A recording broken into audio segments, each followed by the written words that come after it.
রাত হয়ে গেছে। নিস্তব্ধ সিমেট্রিতে কেবল মাটি কোপানোর শব্দ পাওয়া যাচ্ছে। জায়গাটা আগের মতো নিঝুম নয়। কোদাল চালানোর শব্দ ছাড়াও যে কোনো মুহূর্তে লোকজন চলে আসার ভয় রয়েছে। তাই অনিচ্ছা সত্ত্বেও গোরস্থানের কেয়ারটেকারকে কিছু টাকা দিয়ে হাত করতে হয়েছে। বিকেল থেকে মেঘ করেছিল, এখন ইতিউতি বিদ্যুৎ চমকাচ্ছে। তারই মধ্যে কোদাল চালাতে চালাতে ঘেমে নিয়ে একসা হয়ে গেছে সে। হঠাৎ ঢং করে একটা শব্দ হলো।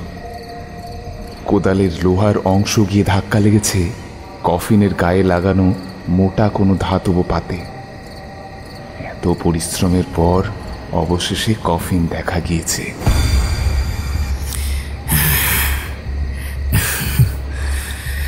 ধরাধরি করে জিনিসটা উপরে তুলে আনি, চল।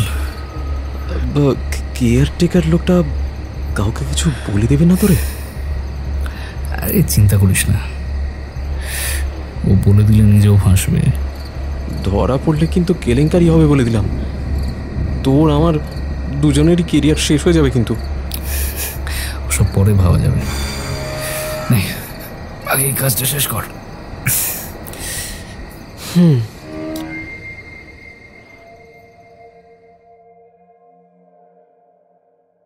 বয়স এমন এক সম্পদ যার থেকে বড় সম্পদ বোধহয় আর কিছুই হয় না। বেঁচে থাকার জন্য প্রত্যেকটা মানুষের একটি নির্দিষ্ট পরমায়ু বিধাতা তার কপালে লিখে দিয়েছেন। জন্মিলে মরিতে হবে, অমরকে কোথা কবে। এই প্রবাদ আজকের নয়, অথচ মানুষের বেঁচে থাকার কি উদগ্র বাসনা। মানব জীবনে দুঃখ, কষ্ট, ঘাত প্রতিঘাতের শেষ নেই। প্রতি পদে পদে কঠিন থেকে কঠিনতর পরীক্ষার মধ্যে দিয়ে তাকে এগিয়ে যেতে হয়।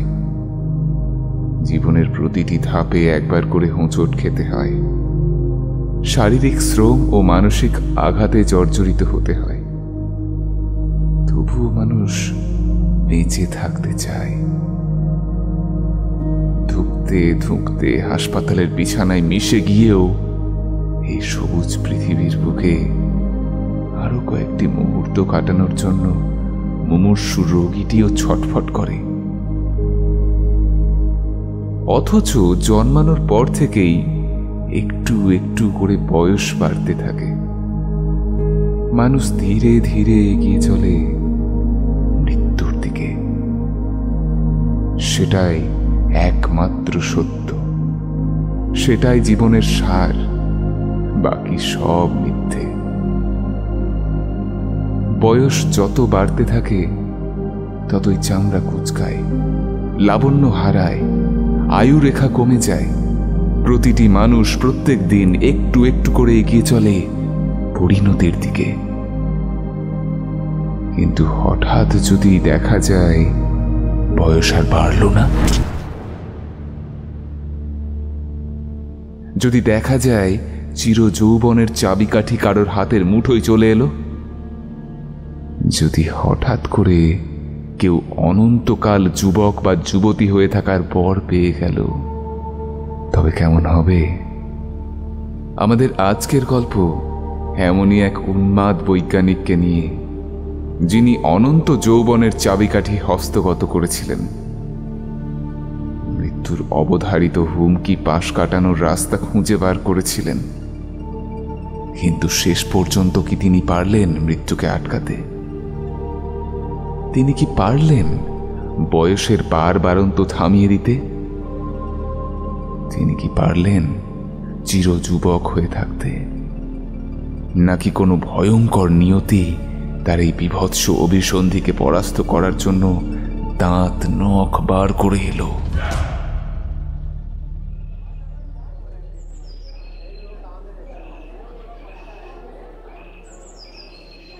মিশিগান ইউনিভার্সিটির এবছরের সবচেয়ে প্রতিশ্রুতিমান দুই তরুণ বিজ্ঞানী, জন্মসূত্রে ভারতীয়। গোটা বিশ্ববিদ্যালয়ে জোর আলোচনা চলছে যে বর্ষ শেষের পুরস্কার কার ঝুলিতে গিয়ে ঢুকবে। এর মধ্যে একজনের নাম সরভানু বোস। এবং অপরজনের নাম দিবদাস ব্যানার্জি। ঘটনাচক্রে এরা দুজনেই বঙ্গ সন্তান। সরভানু মার্কিন নাগরিক হলেও তার বাবা মা দুজনেই বাঙালি। এদিকে দিবদাস খাস কলকাতার ছেলে। জীবনে প্রথমবার দেশের বাইরে মিশিগানে পড়তে এসেছে সে। এই দুই ভারতীয়কে রীতিমতো ঈর্ষা করে সেখানকার অন্যান্য গবেষকরা। জীববিজ্ঞান এবং জেনেটিক্সে এই দুই বঙ্গ সন্তানের ব্যুৎপত্তি অভাবনীয়। তারা দুজনেই প্রায় কাছাকাছি একটি বিষয় নিয়ে গবেষণা করছে। একজনের গবেষণার বিষয় মানব কোষকে কিভাবে বার্ধক্যের হাত থেকে রক্ষা করা যায়, এবং অপরজনের গবেষণার বিষয় হল মানব শরীরে রোগ ব্যাধির আক্রমণ ঠেকাতে শরীরের ভিতরেই কিভাবে কৃত্রিম এবং শক্তিশালী চিরস্থায়ী সর্বরোগ প্রতিরোধক ক্ষমতা তৈরি করা যায়। এই দুই গবেষণার কোনো একটি সফল হলেই ক্লিনিক্যাল বায়োলজিতে যুগান্তকারী সাফল্য আসবে। দুরারোগ্য ব্যাধি সহজেই নিরাময় করা যাবে, মানুষের গড় আয়ু আরও বেড়ে যাবে। তাই এই দুই গবেষকের দিকে তাকিয়ে রয়েছে গোটা মিশিগান ইউনিভার্সিটি। কিরে, কি খবর? সকাল সকাল পার্কের বেঞ্চে বসে আছিস? সরভানুর পিঠে চাপড় মেরে প্রশ্ন করলেন দিবদাস। বিশ্ববিদ্যালয়ের ক্যাম্পাসের ভিতর এই ছোট্ট পার্ক ওদের দুজনেরই ভীষণ পছন্দের জায়গা। মন খারাপ হোক বা কারো ওপর প্রচণ্ড রাগ, সে সবের বহিঃপ্রকাশ করতে না পারলে তারা দুজনেই এই পার্কের বেঞ্চে এসে বসে। সামনেই ছোট ছোট ড্যাফোডিল গাছ হলুদ রঙের ফুলের গোছা নাড়িয়ে তাদের মন শান্ত করার চেষ্টায় রত থাকে। সারা রাত কাজ করলাম, কিছুতেই একটা ইকুয়েশন মেলাতে পারছি না। এটাই শেষ ধাপ, বুঝলি? এই ইকুয়েশনটা মিলিয়ে দিতে পারলে অন্তত কাগজে কলমে আমার গবেষণা সফল। অবশ্য তারপর ক্লিনিক্যাল ট্রায়াল প্রয়োজন, কিন্তু ইকুয়েশনটাই মেলাতে পারছি না। আরে চিন্তা করিস না, সব সলভ হয়ে যাবে। এদিকে একটা কাণ্ড ঘটেছে, বুঝলি? কাণ্ড মানে? তুই আবার কি কাণ্ড ঘটালি? রেবেকা প্রপোজ করেছে নাকি? আরে ধুস, সেসব নয়। তাহলে? কথাটা বলেই সরভানুর কি যেন একটা মনে পড়ে যায়। সে জিজ্ঞাসা করে, তার মানে তোর টেম্পোরারি সিটিজেনশিপ গ্রান্ট হয়ে গেল? কই ভাই, আমরা তো আর এ দেশে জন্মাইনি, এত সহজে সিটিজেনশিপ দেয় নাকি? আমরা হলাম অন্য ক্ষেতের মূলো, এত সহজে তোদের দেশে সরকার আমাদের আপন করে নেবে? এই সকাল সকাল এত হিয়ালি করছিস কেন বলতো? যা বলবি খোলাখুলি বল। আমার রিসার্চটা মনে হচ্ছে সাকসেসফুল। ওর কথা শুনে সরভানু চমকে ওঠে। সে চোখ বড় বড় করে বলে, বলিস কি? সিরিয়াসলি? তার মানে তুই অ্যান্টি এজিং প্রপার্টি খুঁজে বার করে ফেললি? আরে তাই তো মনে হচ্ছে, অ্যাটলিস্ট তোর ভাষায় কাগজে কলমে। ওয়াও, ব্যাপারটা ভাবতেই গায়ে কাঁটা দিচ্ছে। মানে তোর এই প্রপার্টি ইউজ করলে একটা মানুষ চিরযুবক থেকে যাবে, বয়স আর কোনোদিন বাড়বে না। দিবদাস দুদিকে দেখে নিয়ে ঠোঁটে আঙুল ঠেকিয়ে বলল, আরে আস্তে আস্তে, এসব কথা এরকম জোরে জোরে কেউ বলে নাকি? বাতাসেরও কান আছে। এই কথা একবার রাষ্ট্র হলে বুঝতে পারছিস কিরকম হইচই হবে। প্লিজ একটু আস্তে কথা বল। সরভানু উত্তেজনায় ছটফট করছিল। সে বলল, তার মানা আস্তে নিখুঁজি করেছে, সময় নষ্ট না করে আমাকে দেখাবি, চল চ চ চ। দুই বন্ধুর গবেষণার বিষয় আলাদা হলেও বেশ খানিকটা কাছাকাছি, ফলে তারা প্রথম থেকেই একে অপরের গবেষণার বিষয়ে বিশেষ আগ্রহ পোষণ করে। অন্য কেউ হলে হয়তো বিষয়টা আগে থেকে দেখানোর কোনো প্রশ্নই ছিল না, কিন্তু সরভানুকে দিবদাস বারণ করতে পারবে না। এখানে আসার পর থেকেই এই ছেলেটাই তাকে আগলে রেখেছে। অচেনা দেশ, অচেনা মানুষের ভিড়ে এই সরভানু প্রথম দিন থেকেই তাকে সাহায্য করে এসেছে সব রকমভাবে। তাদের বন্ধুত্ব ধীরে ধীরে গভীর হয়েছে। আজ হঠাৎ সরভানুকে অবিশ্বাস করার প্রশ্নই ওঠে না। কিন্তু দিবদাস তার হাত ধরে বলল, ভাই বলছি এখন না, কাল সারা রাত কাজ করেছি, কপালটা খুব টনটন করছে। তাছাড়া সকালবেলা গোটা ইউনিভার্সিটিতে লোকজন গিজগিজ করে, একটু বেলা হোক। হ্যাঁ, আই মিন সন্ধ্যের দিকে আমাদের ল্যাবের ওই দিকটা না ফাঁকা হলে তারপর তোকে নিয়ে গিয়ে সবটা বুঝিয়ে বলবো। ততক্ষণ একটু রেস্ট নিয়ে নি, বুঝলি? নাহলে চোখ মেলে না থাকতে পারছি না। একটা স্যারিডন গোছের কিছু নিতে হবে। সরভানু বন্ধুর কথায় প্রাথমিকভাবে একটু অভিমান করলেও নিজের ছটফটানি প্রকাশ করল না। একটা বেলার ব্যাপার, ও বেলাতেই দেখা যাবে আসলে এই ছেলেটা ঠিক কি করছে।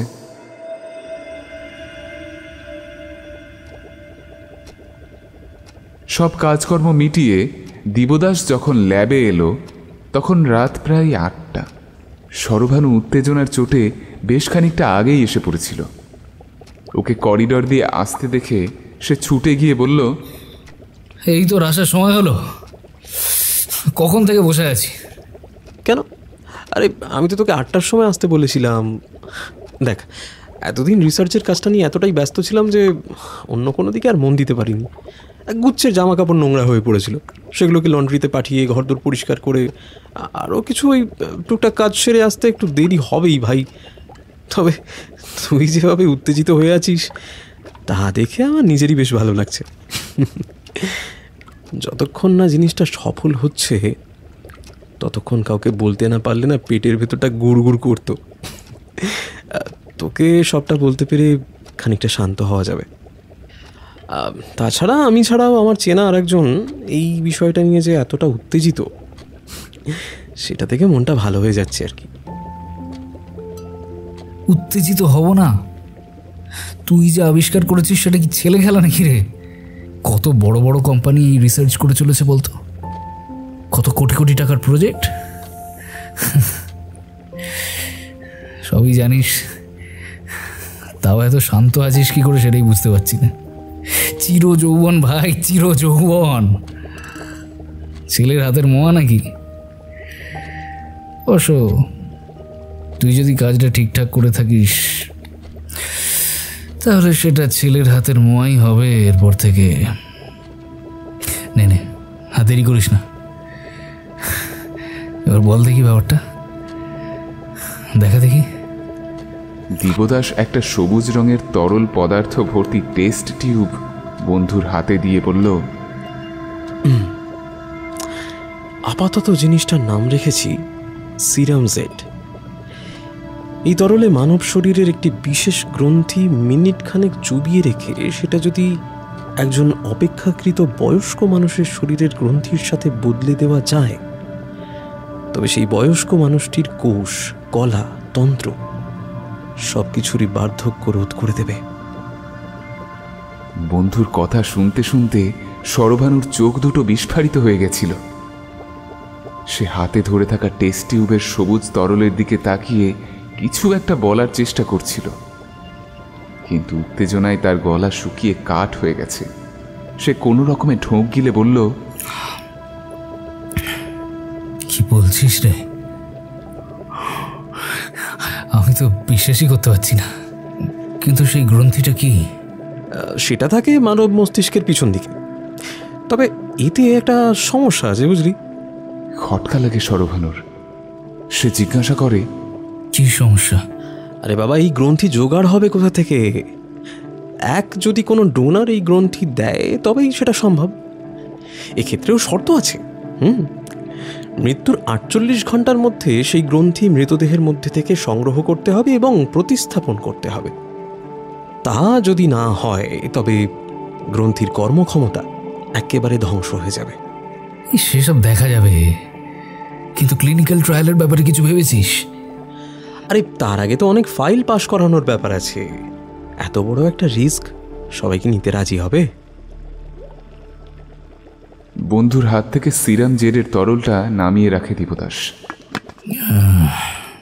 যদি বলি আমি রাজি। ইয়ার কি বাদ দে। আমি ইয়ার কি মানছি না। চির যৌবন, প্রকৃতির অঙ্গুলি লেহনে যে মৃত্যু অজান্তেই নেমে এসে থাবা বসায়, তার থেকে মুক্তি, সারা জীবন যৌবন উপভোগ করা। উফ! কথাগুলো বলতে বলতে শিহরিত হয়ে উঠল সরভানু। না ভাই, তা হয় না, মন থেকে এসব সরা। কেন হয় না ভাই, কেন হয় না? দেখ, আমরা প্রত্যেক মুহূর্তে মৃত্যুর দিকে একটু একটু করে এগিয়ে চলেছি। তোর এই আবিষ্কার যদি আমাকে সেই মৃত্যু থেকে দূরে ঠেলে দিতে পারে, যদি আমাকে চিরকালের মতো এমনই তরতাজা যুবক করে রাখতে পারে, তবে প্রয়োজনে আমি নরকে যেতেও প্রস্তুত। তুই আর দেরি করিস না, ব্যবস্থাটা করে ফেল। দেখ, যদি একবার সফল হতে পারিস, তোর কিন্তু নোবেল বাঁধা, নোবেল। দিবদাস দেখল কথা বলতে বলতে সরভানুর চোখ দুটো কেমন জলজল করে উঠেছে। এই গবেষণাটা নিজের উপর করানোর জন্য সে যেন উন্মাদ হয়ে উঠেছে। তার হাবভাব অসংলগ্নের মতো দেখাচ্ছে। বহুদিনের বন্ধুকে দেখে একটু ভয় লাগতে শুরু করলো দিবদাসের। আরে তুই বুঝতে পারছিস না, তুই রাজি হলেই সমস্যার সমাধান হয় না, আরো আরো অনেক সমস্যা আছে। সরভানু ওকে বিরক্ত করে তুলেছে। এরকম একটা গবেষণা করলে এবং তার সাফল্য পেলে যে নানান রকম বাধা বিপত্তির সম্মুখীন হতে হবে তা দিবদাস জানতই। বড় বড় মাল্টিন্যাশনাল কোম্পানি থেকে শুরু করে বিভিন্ন দেশের সরকার কিংবা মাফিয়া দল তার পিছনে পড়তে পারে, এ সবই সে অনুমান করে রেখেছিল। কিন্তু নিজের বন্ধুর হাতে যে এভাবে হেনস্থা হতে হবে তা সে কল্পনাও করেনি।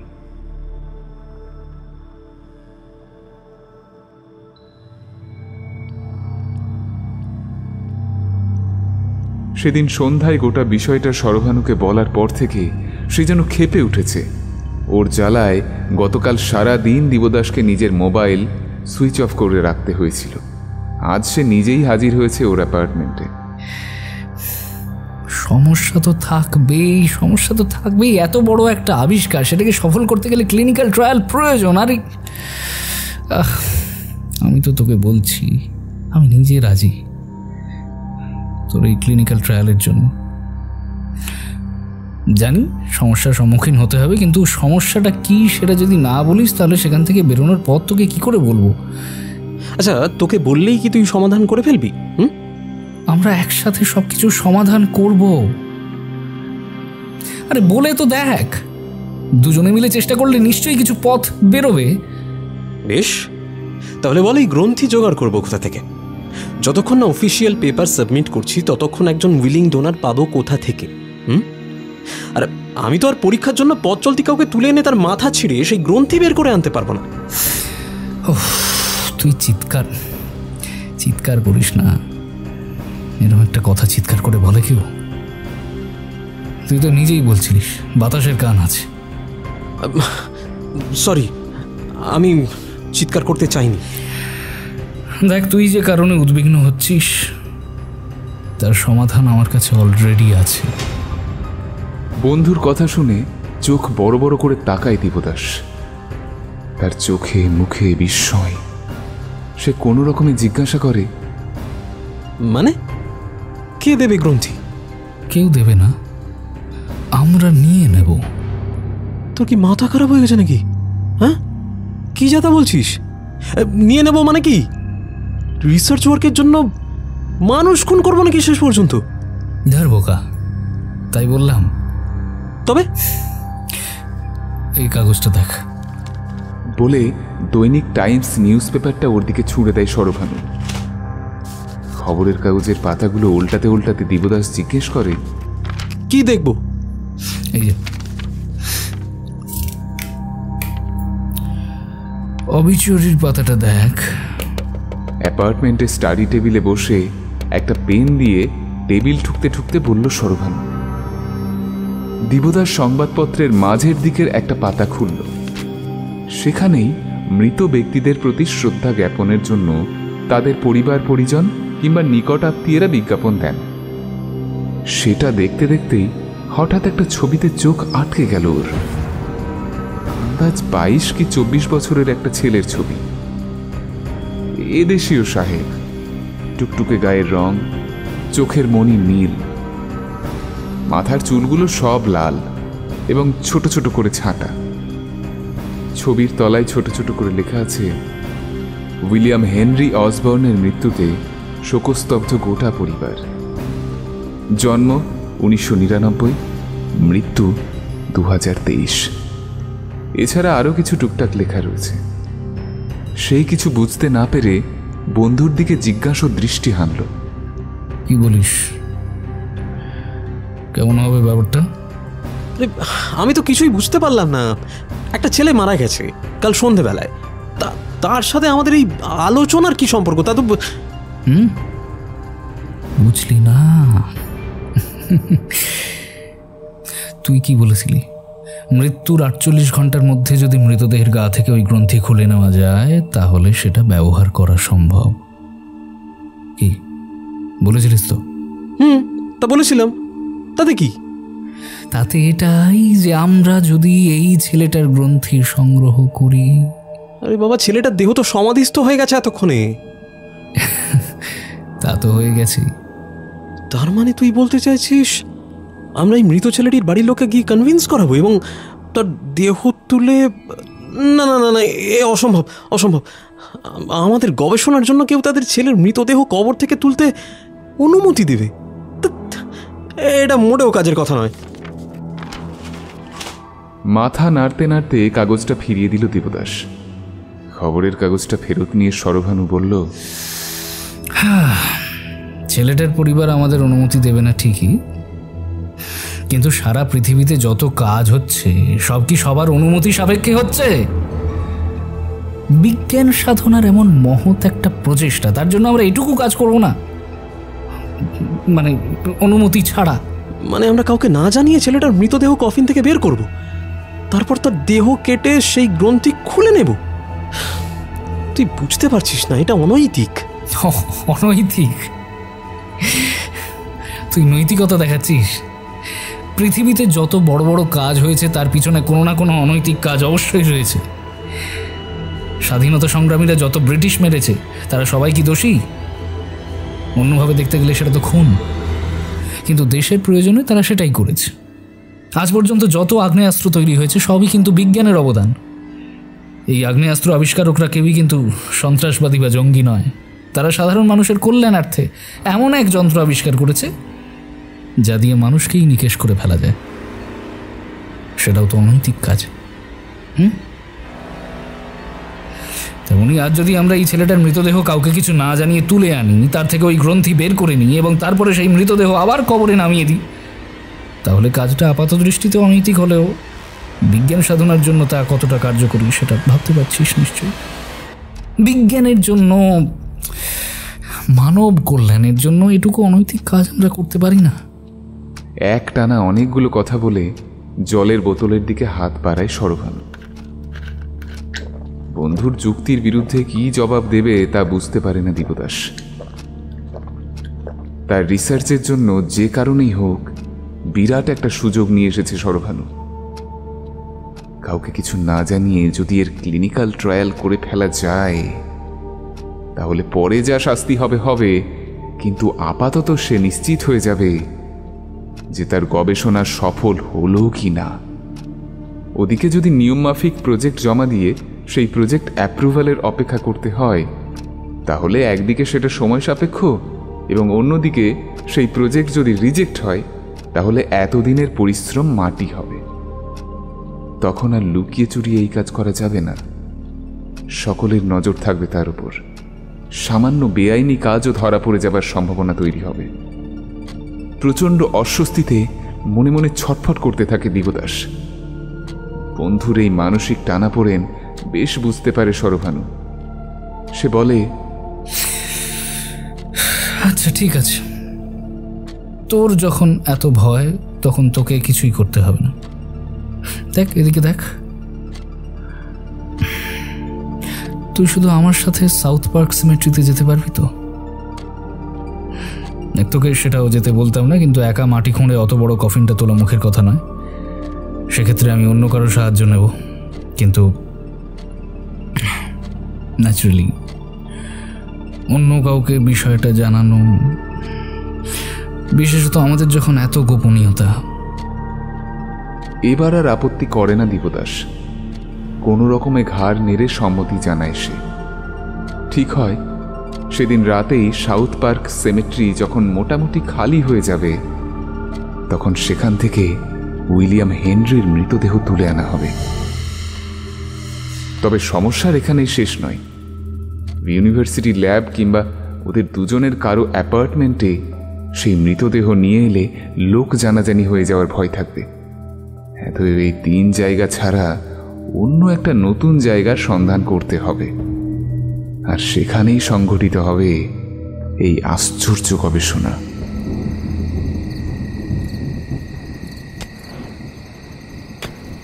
রাত হয়ে গেছে। নিস্তব্ধ সাউথ পার্ক সিমেট্রিতে কেবল মাটি কোপানোর শব্দ পাওয়া যাচ্ছে। জায়গাটা আগের মতো নির্ঝুম নয়। কোদাল চালানোর শব্দ ছাড়াও যে কোনো মুহূর্তে লোকজন চলে আসার ভয় রয়েছে। তার অনিচ্ছা সত্ত্বেও গোরস্থানের কেয়ারটেকারকে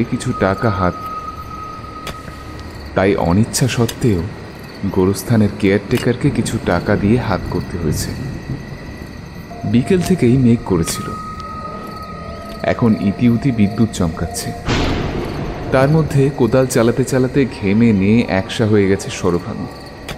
দীপদাস পাশেই দাঁড়িয়ে উত্তেজনায় আর ভয়ে নখ কামড়াচ্ছিল। খবরটা জানাজানি হয়ে গেলে রিসার্চ পেপার বাতিল হয়ে যাবে, সাথে জেল হাজতেরও ভয় রয়েছে। হঠাৎ ঠং করে একটা শব্দ হলো। সে তাকিয়ে দেখল বন্ধু কোদাল চালানো থামিয়ে দিয়েছে।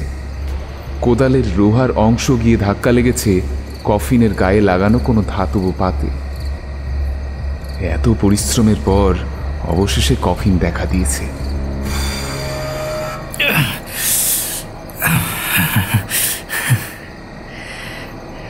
ধরাধরি করে কফিনটা উপরে তুলে আনি, চল।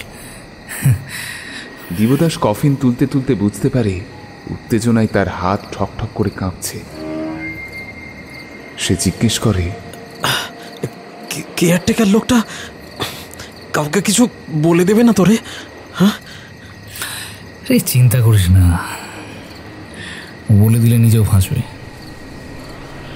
যখন টাকাটা নিচ্ছিল তখন আমি ভিডিও করে নিয়েছি, অবশ্যই লুকিয়ে। যখন দরকার পড়বে সেই ভিডিও আমি বের করে আনবো। নে, তুই আর কথা না বাড়িয়ে জোর লাগা, চ। 2 বন্ধু মিলে সদ্য কবরস্থ কফিনটিকে আবার তাজা বাতাসে বের করে আনে। কফিন নামিয়ে জোরে জোরে শ্বাস নেয় সরভানু। কপাল থেকে ঘাম ঝেড়ে ফেলে কফিনের ঢাকনা খোলে সে। তার মুখে একটা ধূর্ত হাসি খেলে যায়। কফিনের ভেতর লম্বা করে শোয়ানো রয়েছে বছর 22-এর উইলিয়াম হেনরির মৃতদেহ। কর্কর শব্দে আশেপাশে কোথাও একটা বাজ পড়ে। চমকে ওঠে দীপদাস। বলছিলাম তাড়াতাড়ি বডিটা গাড়িতে তোল, বুঝলি? তারপর কফিনটা আবার যথাস্থানে নামিয়ে দিতে হবে। দুজনে মিলে ধরাধরি করে সেই মৃতদেহ গাড়িতে তোলে। গাড়িটা সিমেট্রির অনেক ভেতর অবধি নিয়ে আসা হয়েছিল। গাড়ির দরজা বন্ধ করতেই ঝমঝমিয়ে বৃষ্টি শুরু হয়। তারা দুজন মিলে সেই বৃষ্টির মধ্যেই মৃতদেহহীন ফাঁকা কফিনটাকে নামিয়ে দেয় কবরের ভিতর। তারপর হালকা হাতে কবরের মাটি চাপা দিয়ে দেওয়া হয়। গাড়িতে বসে মাথার জল ঝাড়তে ঝাড়তে দীপদাস বলে, তুই একটা কাজ কর, পিছনে গিয়ে বস। বডিটা যাতে গড়িয়ে না পড়ে সেদিকে খেয়াল রাখতে হবে। মাথায় আঘাত লাগলে কিন্তু ওই গ্রন্থি নষ্ট হয়ে যেতে পারে। আমি বরং গাড়ি চালাই।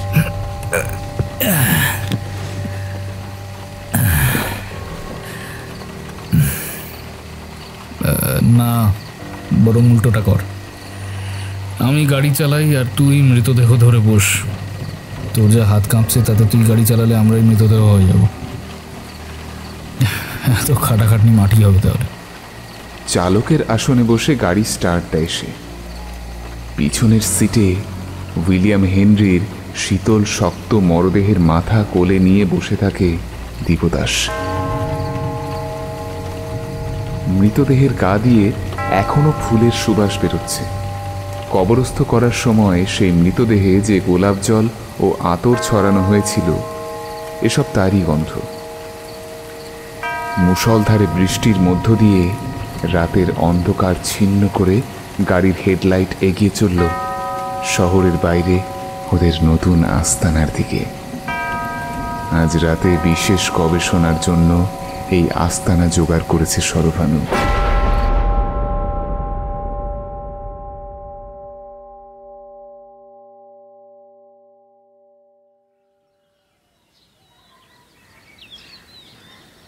চল্লিশ বছর পর বেলজিয়ামের প্রত্যন্ত অঞ্চল রটেনবার্গের ছোট্ট বাড়িটার কলিং বেল বেজে উঠল। সরভানু দরজা খুলে দিল। বাইরে বয়সের ভারে নুব্জ এক শীর্ণকায় বৃদ্ধ দাঁড়িয়ে রয়েছেন। সে বলল, তুই এসে গেছিস? যাক, বাঁচিয়েছিস ভাই। কার সাথে এলি? নাতি নিয়ে এসেছে। সে কাছেই তার এক বন্ধুর বাড়িতে সারাদিন কাটিয়ে রাতে আমাকে নিয়ে ফিরে যাবে। তুই কেমন আছিস সেটা জিজ্ঞাসা করার প্রয়োজন পড়ে না, খালি চোখেই সেটার জবাব দেওয়া যায়। এখন আফসোস করছিস তো? এদিন যখন আমি বলেছিলাম তখন আমার কথা শুনিসনি। যাই হোক, আয়, দরজায় দাঁড়িয়ে এসব কথা বলার মানে হয় না, ভেতরে আয়। বৃদ্ধ কাঁপতে কাঁপতে ঘরের ভিতরে ঢুকে পড়ল। না, এটা তোর ভুল ধারণা। আমি সেদিনও সঠিক সিদ্ধান্ত নিয়েছিলাম, আর আজকেও আমার এতটুকু আফসোস নেই। বয়স জীবনের একটা অংশ মাত্র, সেটাই জীবন নয়। আমার মনে হয় কোনো কিছু নিয়ে সারা জীবন অবসেসড হয়ে থাকা একটা পাগলামির নামান্তর। প্রত্যেকটি জীবের বয়স বাড়ে, প্রত্যেকটি প্রাণের এক সময় বার্ধক্য ও মৃত্যু ঘটে। প্রাকৃতিক এবং স্বাভাবিক এই নিয়মকে মেনে নেওয়ার মধ্যেই বেঁচে থাকার মজা। আদি অনন্তকাল ধরে বয়স থামিয়ে রাখার মধ্যে কোনো বাহাদুরি আছে বলে আমি আজও মনে করি না। তবে একটা বিষয় নিয়ে আমার এখনো আফসোস আছে। কি বিষয়? মিশিগান ইউনিভার্সিটিতে পড়ার সময় রিসার্চের যে বিষয়টা ভেবেছিলাম সেটা নিয়ে আফসোস হয়। আমি এই গবেষণা না করলে তোকে হয়তো এই পাগলামিতে ধরতো না। তুই যখন আমাকে রিসার্চ পেপার সাবমিট করতে দিলি না, তখন ভারী রাগ হয়েছিল। কিন্তু বিশ্বাস কর, আজ মনে হয় যা হয়েছে ভালোর জন্যই হয়েছে। আমার রিসার্চ পেপার সারা পৃথিবীর মানুষ জানতে পারলে পৃথিবী জুড়ে তোর মতোই খ্যাপাটে মানুষের মাথার পোকাটা নড়ে উঠত। চিরযৌবনের রহস্য কুক্ষিগত করবার জন্যে সবাই উঠে পড়ে লাগতো। ছাড় না ভাই, আঙুর ফল টক সে তো সবাই জানে। যে জিনিস নিজে ব্যবহার করতে পারিস নি তা খারাপ কিংবা অপ্রয়োজনীয়, এ কথা সবার মতো তুইও বলিস। আসলে কি জানিস তো, মানুষ হচ্ছে হিপোক্রিট। মানুষের পেটে খিদে অথচ মুখে লাজ। শোনো হে দীপদাস, তুমি যাই বলো না কেন, আর যদি স্বাভাবিক নিয়মে আমার বয়স বাড়তো তাহলে আমিও তোমার মতোই 71-72 বছরের বুড়ো হতাম। আরে আমায় চেয়ে দেখ দেখ, আমি আজও সেই 32 বছরের যুবক। আমার সারাদিনের রুটিন শুনবি? সকালে উঠে 4 মাইল দৌড়ই, তারপর নিজের ব্যবসার কাজে বেরোই। এই শহরে আমার নাম শুনলে সবাই চিনতে পারে, কাজেই ব্যবসা কতটা বড় সেটা বুঝতেই পারছিস। সন্ধ্যের দিকে পাবে যাই, প্রত্যেক রাতে একজন বিদেশিনী তন্নিকে নিয়ে নিজের গাড়িতে করে বাড়ি ফিরি। সারা রাত উদ্দাম যৌন জীবনযাপন করি। হ্যাঁ, বয়স বাড়লেও হয়তো পয়সা উপার্জন করতে পারতাম, কিন্তু সেটাকে এভাবে উপভোগ করতে পারতাম কি? তুই বল। আর তুই বিয়ে করেছিস, এক সন্তানের বাপ হয়েছিস, তোর নাতি এখন কলেজে পড়ে। তরুণী তো বাদ দেখে তোর নিজের বাড়ির মহিলারাও তোর দিকে তাকায় না। ঠিক করে হাঁটতে পারিস না, কয়েক কদম এগোলেই হাঁপিয়ে যাস, শরীরে ডায়াবেটিস, হাইপার টেনশন, আরো নানান বার্ধক্যজনিত রোগ। আর এই সবই তো বয়স বাড়ার কারণে হয়েছে। বল, তুই অস্বীকার করতে পারিস? একটানা অনেকগুলো কথা বলে চুপ করে সরভানু। দিবদাস ওর কথা শুনে মুচকি হাসে, তারপর প্রশ্নগুলো এড়িয়ে গিয়ে জিজ্ঞাসা করে, ওসব কথা বাদ দে, আমার ভাবনা না হয় আমাকেই ভাবতে দে। তুই বল যে আমাকে ডেকেছিস কেন? সরভানু নিজের হাতের চেটো দিবদাসের মুখের সামনে বাড়িয়ে ধরে, তারপর ফিসফিস করে বলে, দেখতে পাচ্ছিস, দেখতে পাচ্ছিস আমার চামড়া আবার কুঁচকে যাচ্ছে। মনে হয় গ্রন্থির ক্ষমতা কমে এসেছে। শোন না, আজকেই অপারেশন করতে হবে। এই গ্রন্থির ক্ষমতা যখন কমে তখন একদিনের মধ্যেই শরীরের সমস্ত তারুণ্য খেয়ে ফেলে। আজকেই অপারেশন না করলে কাল সকালেই আমার ভুল বদলে যাবে। বলছিস কি? এরই মধ্যে? মাস 6 তো হয়নি। ঠিকই বলেছিস, 5 মাস 18 দিন। তুই এটার মানে বুঝতে পারছিস? এই গ্রন্থি বদল আর তোর শরীরে সইছে না। দ্রুত সেই গ্রন্থির আয়ু ফুরিয়ে যাচ্ছে। আমার আজও মনে পড়ে প্রথম যে রাতে তোকে এই গ্রন্থি লাগিয়ে দিয়েছিলাম, সে রাতেই আমি বলেছিলাম তোর অঙ্গ প্রত্যঙ্গের বাহ্যিক রূপ কিংবা কর্মক্ষমতা না কমলেও সেই সমস্ত অঙ্গের একটা নির্দিষ্ট আয়ুষ্কাল আছে। যত বয়স বাড়বে সেটা বাইরে থেকে বোঝা না গেলেও ভিতরে ভিতরে অঙ্গগুলোকে তাজা রাখবার জন্য তত দ্রুত গ্রন্থি বদলের প্রয়োজন পড়বে। বিষয়টা অনেকটা পুরনো হয়ে যাওয়া মোবাইলের মতো। তুই যতই সামলে রাখ, তার বাহ্যিক রূপ টান টান থাকলেও ব্যাটারির অবস্থা শোচনীয় হয়ে পড়বেই। তখন তাকে কর্মক্ষম রাখতে গেলে দ্রুত চার্জ দেওয়ার প্রয়োজন পড়বে। নতুন মোবাইলে যেখানে 2 দিনে একবার চার্জ দিলেই চলে, সেখানে ক্রমে সেই চার্জিংয়ের ব্যবধান 1 দিন 1 বেলা এভাবে কমতে কমতে কয়েক ঘন্টায় এসে দাঁড়াবে। তোর শরীরেও ঠিক একই ব্যাপার করছে। এর অর্থ মারাত্মক।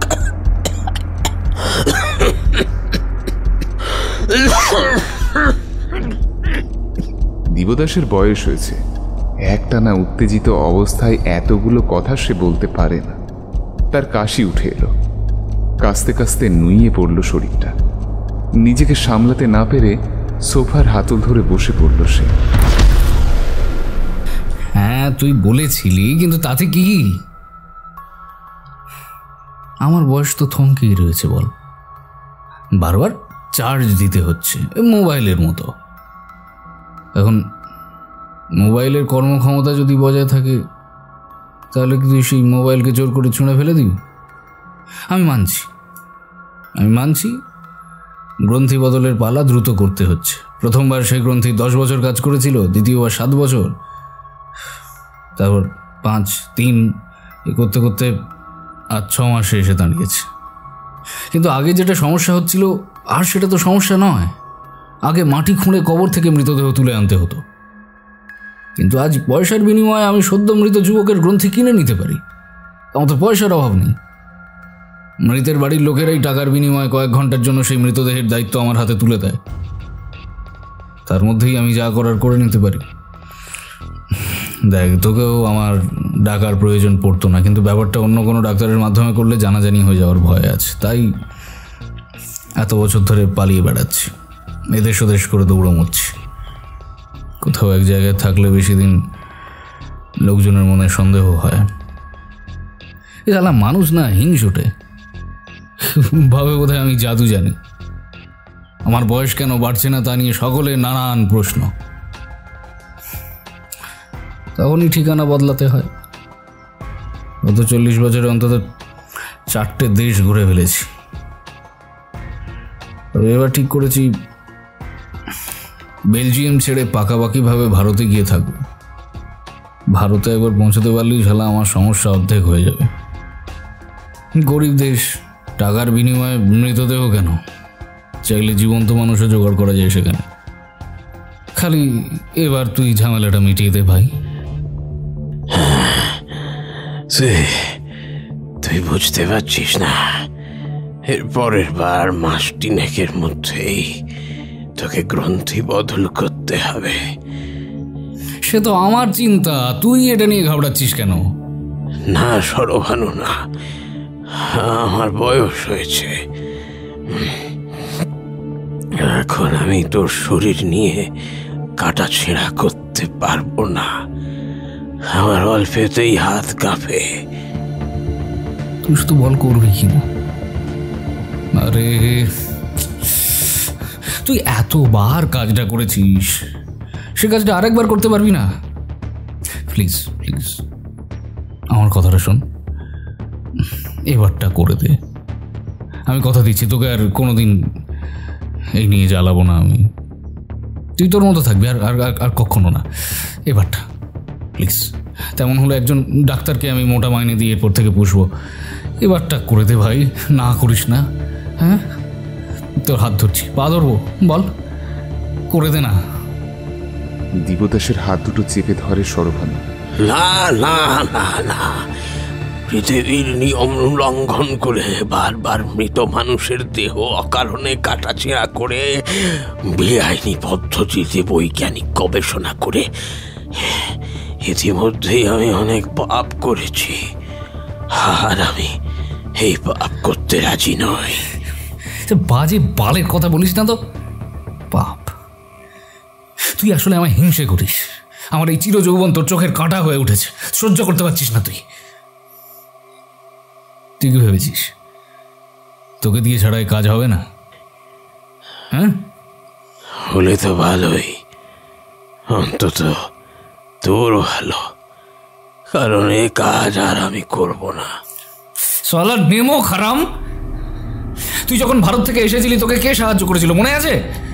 এই যে এই সরভানু, তোর এই গবেষণা কোনোদিন হয়তো ক্লিনিক্যাল ট্রায়ালের পারমিশনই পেত না। সেই গবেষণাকে বুক পেতে আপন করে নিয়েছিল কে? এই আমি। আর আজ তুই আমাকেই না করছিস। বাহ বাহ রে বাহ বাহ, ভালো প্রতিদান দিচ্ছিস। দিবদাস কোনো জবাব না দিয়ে চুপ করে বসে থাকে সোফায়। সরভানু বুঝতে পারে অবস্থা বেগতিক।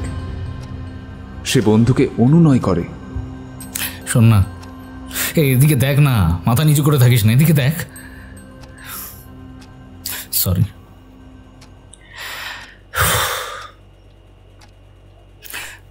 মাই ব্যাড, সরি, আমার ওভাবে বলাটা উচিত হয়। এবারটা আমাকে দয়া করে দে ভাই, দয়া করে। আমি আর কিভাবে তোকে বলবো, উতরে দে আমায় এবারটা। কথা দিচ্ছি আর তোকে আমি জ্বালাবো না, কোনোদিন জ্বালাবো না, প্রমিস করছি, এই শেষবার। তো আজ অপারেশন না করলে কাল সকালের মধ্যেই আমার চেহারা আমূল বদলে যাবে। তুই জানিস, তোর থেকে ভালো কেউ জানে না। কেন, তোর তো নাকি অনেক ক্ষমতা, প্রচুর টাকা পয়সা, চিরযৌবনের মালিক তুই। নিজের স্বার্থ সিদ্ধি করার জন্য কোনোদিন আমাকে এই গবেষণার কথা সারা পৃথিবীর সামনে প্রকাশই করতে দিলি না। আজেভাবে কাকুতি মিনতি করছিস কেন? দেখি দেখি তোর কত ক্ষমতা, কিভাবে নিজের চির যৌবন আগলে রাখতে পারিস, আজ আমিও দেখতে চাই।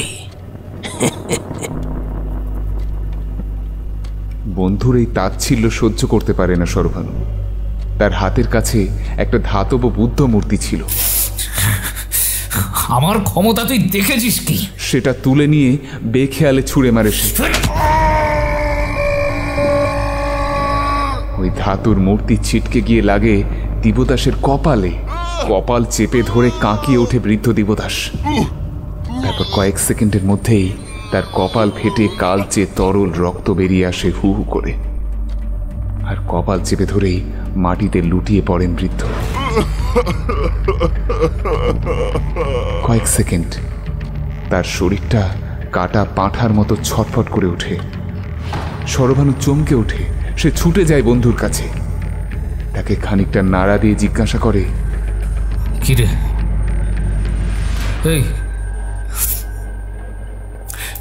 এই কি হলো? গড ভাই, সত্যি বলছি, বুঝতে পারিনি আমি।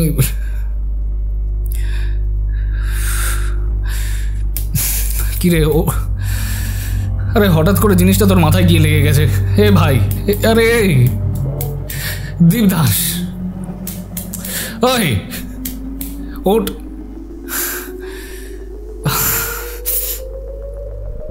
কথা বলছিস না কেন? ওঠ দীপদাস। কয়েক সেকেন্ডের মধ্যেই সে বুঝতে পারে দিবদাস আর কোনোদিনই কথা বলবে না। বৃদ্ধ অসতিপর দিবদাস ওই আঘাত সহ্য করতে না পেরে মারা গেছে। ভয়ে আঁতকে ওঠে শরভানু। এবার তার অপারেশন করবে কি? নতুন লোক খুঁজে তাকে রাজি করিয়ে অপারেশন করাতে করাতেই বার্ধক্য নেমে আসবে তার শরীরে। হায় হায় হায়, এবার কি হবে? মনে মনে হাহুতাশ করতে শুরু করে শরভানু। আর ঠিক সেই সময়ই কলিং বেলের শব্দ শোনা যায়। Who are you? Are you mister Sharbhanu? Yes. নমস্কার, আমি আমার দাদু অর্থাৎ ওই দীপদাস ব্যানার্জিকে নিতে এসেছি। আমার দাদু আপনার বাড়ির ঠিকানাটা দিয়ে বলেছিলেন তিনি এখানেই আসবেন এবং কাজ শেষ হলে আমাকে খবর দেবেন। 2 ব্লক পরেই আমার বন্ধুর বাড়ি। আমি সেখানেই গিয়েছিলাম। ভেবেছিলাম যতক্ষণ না দাদুর কাজ শেষ হয়ে যাচ্ছে ততক্ষণ আমি ওখানেই থাকবো। কিন্তু বন্ধুর বাড়ি গিয়ে দেখি সে বিশেষ কাজে শহরে গেছে। তার ফিরতে নাকি রাত হবে। তাই ভাবলাম দাদুর কাজ হয়ে গেছে কিনা একবার দেখে যাই। দাদু আছেন ভিতরে?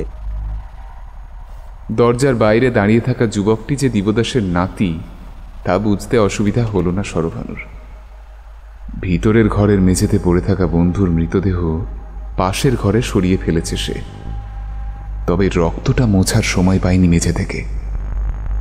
সাদা মার্বেলের ওপর সেই কালচে তরল এখনো পড়ে রয়েছে।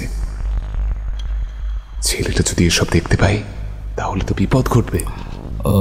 তোমার দাদু এখন ব্যস্ত রয়েছেন, উনি এক্ষুনি দেখা করতে পারবেন না।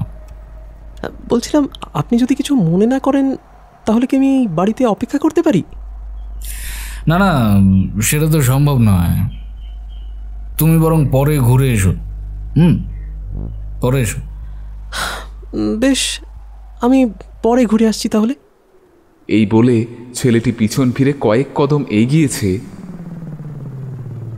হঠাৎ শরভানুর মাথায় একটা মতলব খেলে যায়। তার হাতে আর বেশি সময় নেই। বার্ধক্য নামছে দ্রুত। এর মধ্যেই হাতে পায়ে বেশ দুর্বলতা আর একটা ব্যথা অনুভব করতে শুরু করেছে সে। সাধারণত গাঁটের ব্যথা এরকম যন্ত্রণা দেয়, এর মধ্যে নতুন ডেড বডি খুঁজে একজন ডাক্তারকে বুঝিয়ে সুঝিয়ে রাজি করিয়ে গ্রন্থি বদলের অপারেশন করতে প্রচুর সময় যাবে। ততক্ষণ তার শরীর সাথ দেবে কিনা তা নিয়ে ওর মনের মধ্যে সংশয় দেখা দিয়েছে। দরজার বাইরে চৌকাঠের কাছে একটা ছোট্ট গামলার মতো পাত্রে খানিকটা জল এবং তার মধ্যে কিছু জংলা ফুল রয়েছে। অনেক শখ করে বাড়ি সাজানোর জন্য জিনিসটা কিনেছিল সরভানু। সেই জলে নিজের প্রতিচ্ছবি দেখে চমকে ওঠেও। ইতিমধ্যেই চোখের তলার চামড়া যেন ঝুলে পড়েছে। মনে মনে হাহাকার করে উঠে সে, আর বোধহয় বার্ধক্যকে রোধ করা গেল না। চির যৌবনের চাবিকাঠি হয়তো হাতছাড়া হলো এবার।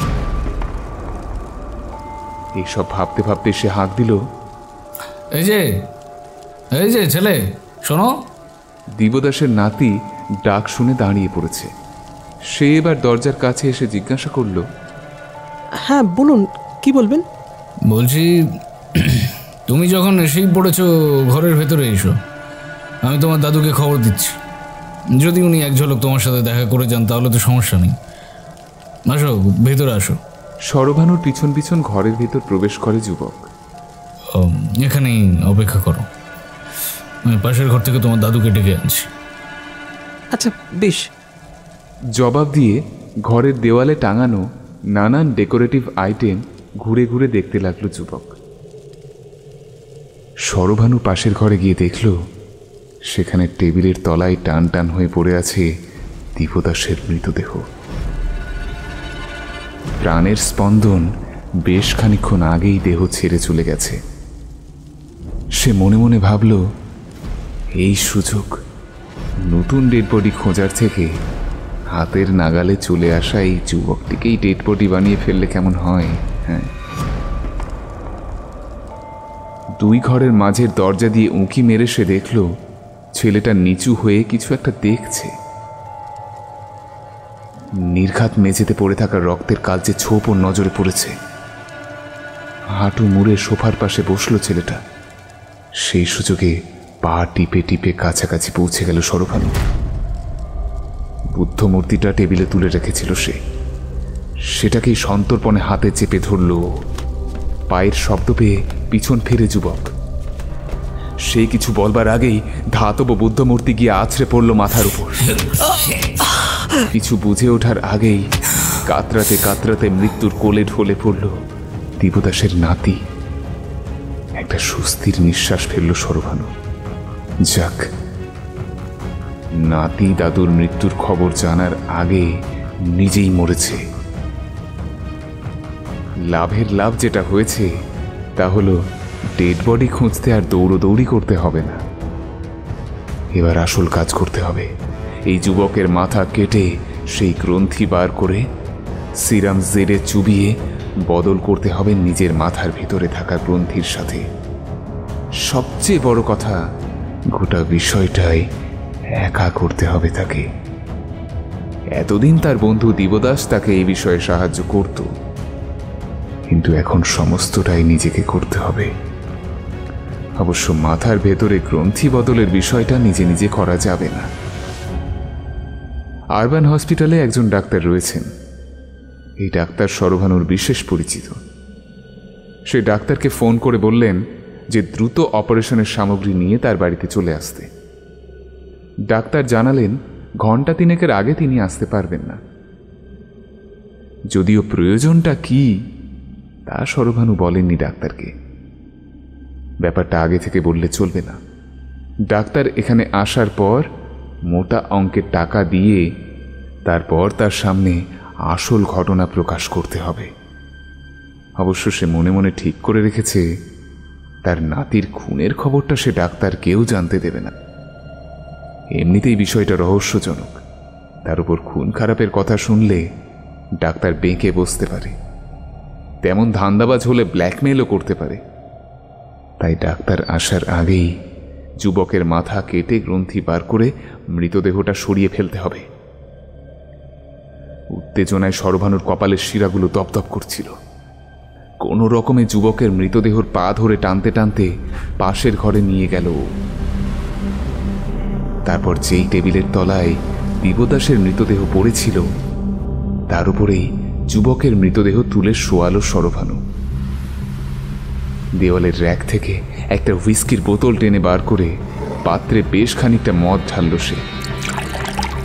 তারপর কোনো জল বা সোডা ছাড়াই সরাসরি গলায় চালান করে দিল সেটা। কণ্ঠনালী জ্বলতে জ্বলতেই শরীরের ভিতর চলে গেল জিনিসটা। গা ঝাঁকুনি দিয়ে কাচের পাত্রে আবার সমপরিমাণ মদ ঢালল সরভানু।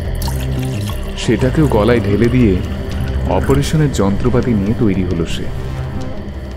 টেবিলের উপর ঝোলানো হলদে আলো খানিকটা কাছে টেনে নিল সরভানু। সবে ক্লিনিক্যাল ছুরির তীক্ষ্ণ ফলাটা সে যুবকের মাথায় ঠেকাতে যাবে এমন সময় তার মনে হলো টেবিলের তলা থেকে যেন অদ্ভুত শব্দ হলো। কেউ যদি ফিক করে হাসে তবে যেমন শব্দ হয় এই শব্দটাও খানিকটা তেমনই। মাথা নিচু করে টেবিলের তলায় দেখল সরভানু। দিবদাসের প্রাণহীন শরীর তখনও কাঠ হয়ে পড়ে রয়েছে সেখানে। সে মনে মনে ভাবল মদের ঘোরে এবং উত্তেজনায় সে হয়তো ভুল শুনেছে। কিন্তু স্ক্যালপেলটা যুবকের মাথায় আবার ঠেকাতে যেতেই দিবদাসের কণ্ঠস্বর শুনতে পেল সে। লাভ নেই, যতই চেষ্টা কর কোনো লাভ নেই, তোর মৃত্যু আসন্ন। চমকে পিছনে সরে গেছে সরভানু। তার হাত থেকে ছুরিটা সশব্দে মেঝেতে পড়ে গিয়েছে। দূর থেকে টেবিলের তলাটা দেখল সে। না, মৃতদেহের কোনো নড়াচড়া দেখা যাচ্ছে না। চুপ করে খানিকক্ষণ অপেক্ষা করল সরভানু, কিন্তু আর কোনো কথা শোনা গেল না। নিজেই নিজের মনকে তিরস্কার করে সাহস জোগাড় করল সরভানু। না না না না, মৃত মানুষ কোনোদিন কথা বলতে পারে না। সব আমার মনের ভ্রম। আর বেশি দেরি করা যাবে না। আমার শরীরের ভেতর সেই গ্রন্থি ধীরে ধীরে অকেজ হয়ে পড়ছে। কোনো দিকে না থাকি আমি অপারেশন করবই। ডাক্তারও চলে আসবে কিছুক্ষণের মধ্যে। ততক্ষণে আমাকে কাজটা সেরে ফেলতে হবে। এই বলে মনের জোর একত্রিত করে প্রথমে মৃতদেহের মাথা কামালো সরভানু। তারপর নির্দিষ্ট কায়দায় সেই মৃতদেহর খুলির চামড়া সরিয়ে করটি ভেঙে সেই গ্রন্থি কাটতে গিয়ে চমকে উঠল সে। ফাঁকা ঘরে তার আর্তনাদ ভুতুরে শোনালো। কি কি গ্রন্থি কোথায়? ঈশ্বর, ঈশ্বর, এই ছেলের দেহে সেই গ্রন্থিটাই নেই। গ্রন্থি কোথায়? উন্মুক্ত করটির মধ্যে আতিপাতি করে খুঁজল সরভানু। না, কোনো ভুল হয়নি তার। এই ছেলেটির মাথার ভেতর সেই গ্রন্থি নেই। এবার সে কি করবে? নতুন মৃতদেহ জোগাড় করার সময় নেই হাতে। তারপর ডাক্তার এলো বলে। এদিকে হুড়মুড়িয়ে সুনামির মতো বার্ধক্য নেমে আসছে তার সারা শরীরে। না, বোধহয় শেষ রক্ষা আর হলো না। এবার আবার দিবদাসের কণ্ঠস্বর শোনা গেল। সে অট্টহাসিতে ফেটে পড়েছে।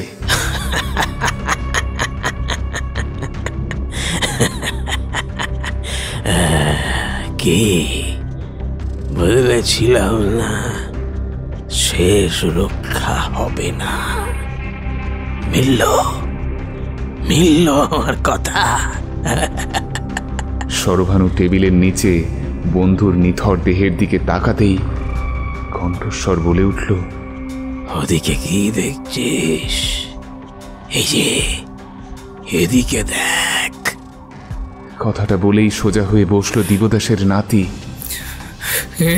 কি করে সম্ভব? কি করে সম্ভব? না না না না, এ হতে পারে না, হতে পারে না। এ পৃথিবীতে সবই সম্ভব বন্ধু, সব সম্ভব। আমার গবেষণার ফলে যেমন তুই এত বছর যুবক হয়ে থেকেছিস, তেমনি মৃত্যুর পরে আমিও এসে বাসা বেঁধেছি আমার নাতির শরীরে। আমি ইচ্ছে করে তোকে খুন করিনি, তুই বিশ্বাস কর। আমি ইচ্ছে করে মারিনি তোকে। আমায় তুই ক্ষমা করে দে।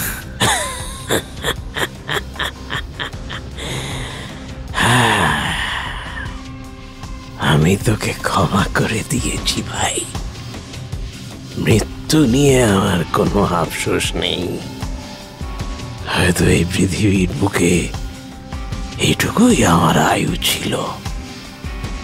হয়তো প্রকৃতির বিরুদ্ধে লড়াই করার যে স্পর্ধা আমি দেখিয়েছিলাম, তার জন্য এটাই আমার শাস্তি ছিল। তাই সেসব নিয়ে আমি ভাবি না। কিন্তু প্রকৃতি যে তোকে ক্ষমা করবে না।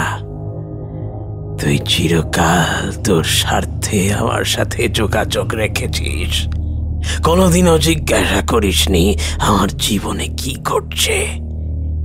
তাহলে জানতে পারতিস যে আমার নাতি বিরল এক রোগ নিয়ে জন্মগ্রহণ করেছে। তার মাথার ভেতরে ওই বিশেষ গ্রন্থিটি জন্ম থেকেই নেই।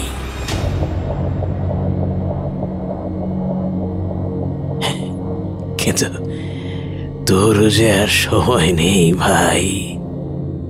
ওই যে তোর শরীরে বার্ধক্য দেখা দিয়েছে। তোর তোর তোর তোর চামড়া কুচকে যাচ্ছে, তোর হাত পা পেকে যাচ্ছে বয়স্ক বৃদ্ধদের মতো। এবার কি করবি? তোর পাপের ঘোড়া পূর্ণ হয়েছে। তোর মৃত্যু আসন্ন সরবানু, তোর মৃত্যু আসন্ন।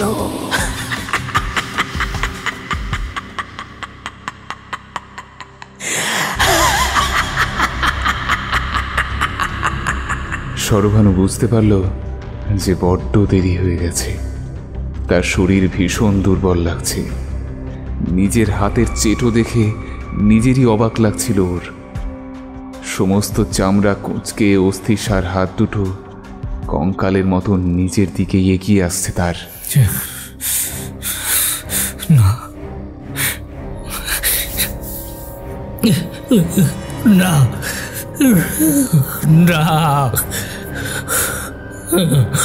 হতে পারে না। আমি চির যুবক, আমি আমার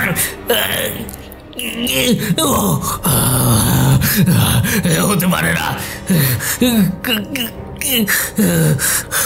আমি আমার হতে পারে না।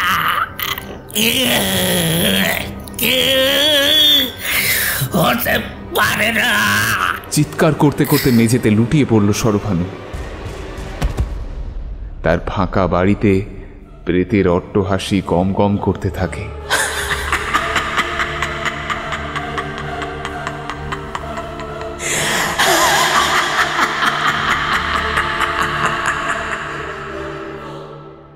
ঘণ্টাখানেক বাদে হাসপাতালের ডাক্তার অ্যাম্বুলেন্সে করে সমস্ত সরঞ্জাম নিয়ে হাজির হয় সেই বাড়িতে।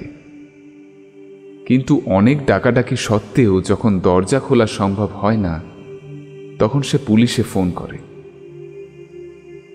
পুলিশ এসে দরজা ভেঙে সরভানুর বাড়ি থেকে 2টি লাশ উদ্ধার করে। একটি প্রখ্যাত গবেষক দিবদাস ব্যানার্জির এবং অন্যটি তার নাতির। এই দুজনের মৃতদেহ ছাড়াও বাড়িতে আরেকটি বৃদ্ধের মৃতদেহ উদ্ধার করা হয়েছে। তবে সেই মৃতদেহ যে কার, সে সম্পর্কে কোনো সূত্র পাওয়া যায়নি। আর বিখ্যাত ব্যবসায়ী মিস্টার সরভানু বোসের কোনো সন্ধান পাওয়া যায়নি। তিনি নিরুদ্দেশ। নিজের বাড়িতে 3টি মৃতদেহ ফেলে রেখে ভদ্রলোক যে কোথায় উধাও হয়ে গেলেন তা কেউ বলতে পারল না।